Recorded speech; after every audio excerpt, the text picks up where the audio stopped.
వ్రతశాల ఇది నా యేసు నివసించశాల.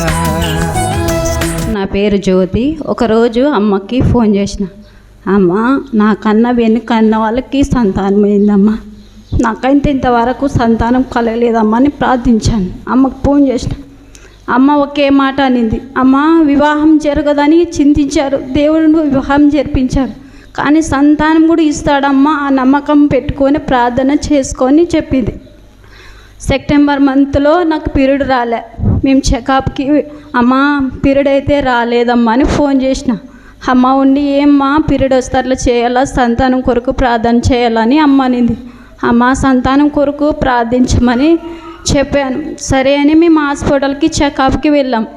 చెకప్కి వెళితే మేము ఫస్ట్ స్కానింగ్ తీయమని చెప్పినారు. స్కానింగ్ తీసినప్పుడు మాకు అర్థం కాలే, స్కానింగ్లోన ఈమె ప్రెగ్నెంట్ అని కన్సీవ్ అయ్యింది. సరే అని మా అమ్మకు ఫోన్ చేసిన, అమ్మ మేము ఇట్లా హాస్పిటల్కి వెళ్ళినప్పుడు హాస్పిటల్లో స్కానింగ్ అన్నీ తీస్తే ప్రెగ్నెంట్ అని కన్సీవ్ అయిందమ్మా అంది. సరే అమ్మా నీ బెతెస్దా మందిరంలో సాక్ష్యం చెప్తానని అనుకోమ్మా అనింది. ఇప్పుడు నాకు 5వ మాసం, నేను మొన్న వచ్చిన. సరే నేను సాక్ష్యం చెప్తానని అనుకున్నాను. దేవుడు చేసిన మేలుని బట్టి నేనేమి ఇచ్చినా దేవునికి రుణము తీర్చుకోలేను. ప్రార్థించిన అమ్మగారికి, అయ్యగారికి, ఇక్కడ వచ్చిన ప్రతి ఒక్కరికి వందనాలు చెల్లించు. ఇదే నా సాక్ష్యం. నా సాక్ష్యం ఏమంటే, నాది బనవాసి. అయ్యగారు నాలో ఎంతో భారంగా ఉండేది. నెక్స్ట్ సంవత్సరం మొన్న శనివారం ఈ పొద్దు దినము, ప్రభు నా పాపం ఎట్లా పోతుంది నేను, నాకు అస్సలు తెలియదు, కన్నీరు కానీ రావు నాకు అట్లంటే. ఆ రోజు లాస్ట్ అమ్మగారు ప్రార్థించేటప్పుడు మోకరించినాను.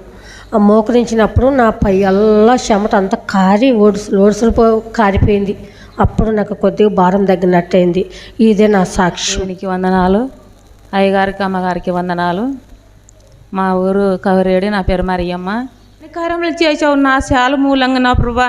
అయ్యగారికి, అమ్మగారికి ప్రార్థన చేసినప్పుడు వాళ్ళ ప్రార్థనలు నువ్వు వాళ్ళ మొర ఆలకించి నాకు ఎన్నో మేలులు చేసావు. నిత్యముగా ఇది కానీ నాకు మేలు చేస్తున్నావని నమ్ముచు నా ప్రభా, నా తమ్ముడు కుమారుని, దీనా అనే కుమారుని నువ్వు ఆ కుమారుని లేవనెత్తను ప్రభు, ఏ ఆనిక అనినట్టుగా అయ్యా ఆ సాతనగాన్ని యేసు నామంలో తొక్కివయ్యని నన్ను ప్రార్థించినప్పటికీ నా దేవుడు నా ప్రార్థనకి జవాబిచ్చి అమ్మకు ఫోన్ చేశాను. అమ్మ ప్రార్థన చేసింది. ఆ అమ్మ ప్రార్థన కానీ దేవుడు ఆలకించి, కానీ రోజుకు 3 రోజులు అవుతుంది. ఆ పిల్లోడు రేతురి కానీ కొంతమంది మందు తాగిన వాళ్ళు బట్టలు నిచ్చుకున్నారు అంటే పిచ్చి పిచ్చి చేస్తున్నారంట అట్లా. కానీ నా తమ్ముని కుమారునికి అట్లా ఏం కాలేదు. డ్యాస్ మీద బాగానే ఉన్నాడు. నిన్న పైపులన్నీ పెరికేసి ఇడ్లీ నీళ్ళు రామ్మని చెప్పినారంట. కానీ దేవుని కృపను బట్టి నిశ్చయముగా నా తమ్ముని కుమారునికి ఏమి కాదని నాకు మేలులు చేసినాడు కాబట్టి నాకు అర్థమవుతుంది. నన్ను చిన్న సాక్ష్యం దేవుడు దీవించిన గాక. అయ్యగారికి, అమ్మగారికి వందనాలు, దేవునికి వందనాలు, ఇక్కడ వచ్చారు ప్రతి ఒక్కరికి వందనాలు.